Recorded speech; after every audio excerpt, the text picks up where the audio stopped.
Good day, and thank you for joining me for another 5 minute period of Bible time. I hope this day is finding you well. Today's video will be a self check.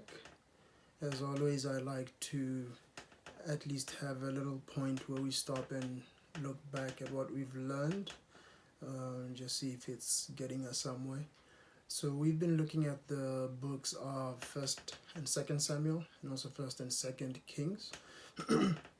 Those, of course, are the periods when Israel started to have kings over them. We start in First Samuel with Saul, all the way up to now, where we are, and they're having different kings who keep changing. At the end of Second Kings, they go into captivity. So, what's interesting also to note is, when we started these books, the whole nation was joined together. After they started having these kings, the nation got divided, and as we went further on, then they were taken into captivity. So we can understand in looking at these things that God had given Israel a plan that worked, but Israel kind of wanted their own plan. They came up with a different kind of plan. They wanted to be just like everybody else. So we can see the difference between a plan from God and a man-made plan. Man-made plans always will have shortcomings, and a lot of them fail. Most of the time, when we make plans, sometimes we have to try again and again and again until we get it right. But God only has to do it once, and it's always perfect. So maybe that's a good thing to focus on in these, just putting it all together, summing it up. I think that's a good lesson to take away from these books. Kind of much like how He's given us the Bible for us to learn and to follow the plan that He's given for us. And in fact, what's also interesting, as I've said since we began, is that He's had this plan which right now has been accomplished, and He's showing that to us through the Bible. Remember, we spoke of the seed that was to come, and as we go, it's kind of zooming in on how everything's happening since the promise to Abraham, and then we zoomed in on the nation of Israel, just kind of following the seed line, how things are happening.